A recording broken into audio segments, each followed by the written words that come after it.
ఉన్నత చదువుల కోసం అమెరికా వెళ్లిన ఏపీ యువతి అక్కడ జరిగిన ఘోర రోడ్డు ప్రమాదంలో దుర్మరణం పాలైంది. అమెరికాలోని ఒక్లహామా నేషనల్ హైవే 74 పై జరిగిన ఈ ప్రమాదంలో గుంటూరు జిల్లా తెనాలికి చెందిన జట్టి శ్రీనివాసరావు కుమార్తె జట్టి హారిక అనే 25 ఏళ్ల యువతి అక్కడికక్కడే మృతి చెందారు. వాతావరణం సరిగా లేనందున 3 కార్లు ఒకదానికొకటి ఢీకొనడంతో ఈ ప్రమాదం సంభవించిందని ఒక్లహామా హైవే పెట్రోలింగ్ పోలీసులు తెలిపారు. ఈ ప్రమాదంలో మరో 3కి తీవ్ర గాయాలైనట్లు వారు చెప్పారు.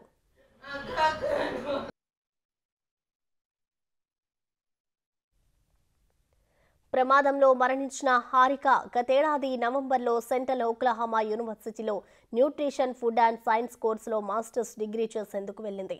హైవేపై జరిగిన రోడ్డు ప్రమాదంలో హారిక మరణించినట్లు యూనివర్సిటీ నుంచి ఫోన్ వచ్చిందని హారిక సోదరుడు అనిల్ తెలిపాడు.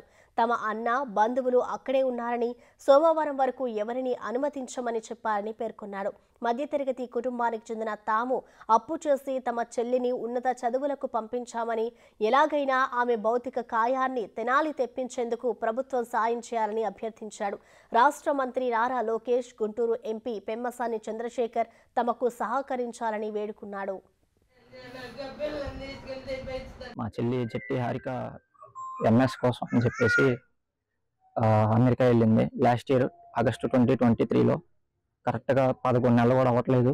ఈరోజు పొద్దున 9 గంటలకి చేసి మీ అమ్మాయి ఇంకా లేదు, చనిపోయిందని చెప్పారు. దయచేసి ప్రభుత్వాన్ని, మీడియా పెద్దల్ని, ప్రతి ఒక్కరిని కూడా మేము కోరేది ఏంటంటే చేతులెత్తి కోరుతున్నామండి. మా చాలా సాధారణ మధ్యతరగతి కుటుంబం సార్. కనీసం లోన్లు పెట్టి పంపించి ఏదో ఉన్నత స్థాయిలో చూడాలని చెప్పేసి మా పెద్దల కోరిక వరకు వెళ్ళింది. మా చెల్లి ఈ రోజు లేదనేసరికి ఎవరు కూడా మేము ఇంకా నమ్మలేకపోతున్నాం.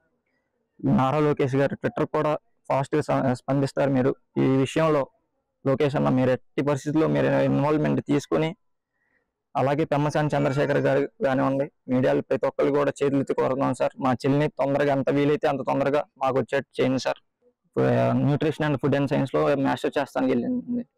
మార్నింగ్ అక్కడ నుంచి కాల్ వచ్చింది. మామూలుగా ఇలా యాక్సిడెంట్ అయింది, 3 కార్స్ కొలైడ్ అయ్యి ఇలా ముగ్గురికి ఇంజురీ అయ్యి ఒకరు చనిపోయారు అని చెప్పేసి ఇన్ఫర్మేషన్ వచ్చిందండి. ఆ తర్వాత ఏం జరిగింది ఏంటనేది ఎవరికి తెలియదు. బాడీ ఎక్కడ ఉందన్నది కూడా తెలియదు.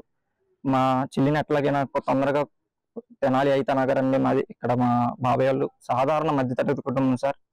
అలాగలా మీరు కొంచెం చొరవ తీసుకుని ఈ విషయంలో స్పందించాల్సిందిగా కోరుతున్నాం. వాళ్ళు కాల్ చేశారు సార్ పొద్దున, సెంట్రల్ ఒక్లహామా స్టేట్. అక్కడ నుంచి కాల్ చేసి మామూలుగా ఇలా అయిందని చెప్పారు. అంతకు మించి మాకు అసలు ఇంకా ఏం తెలియదు సార్. ఇంకా కాంటాక్ట్ ఏం లేదు సార్ మా చెల్లి.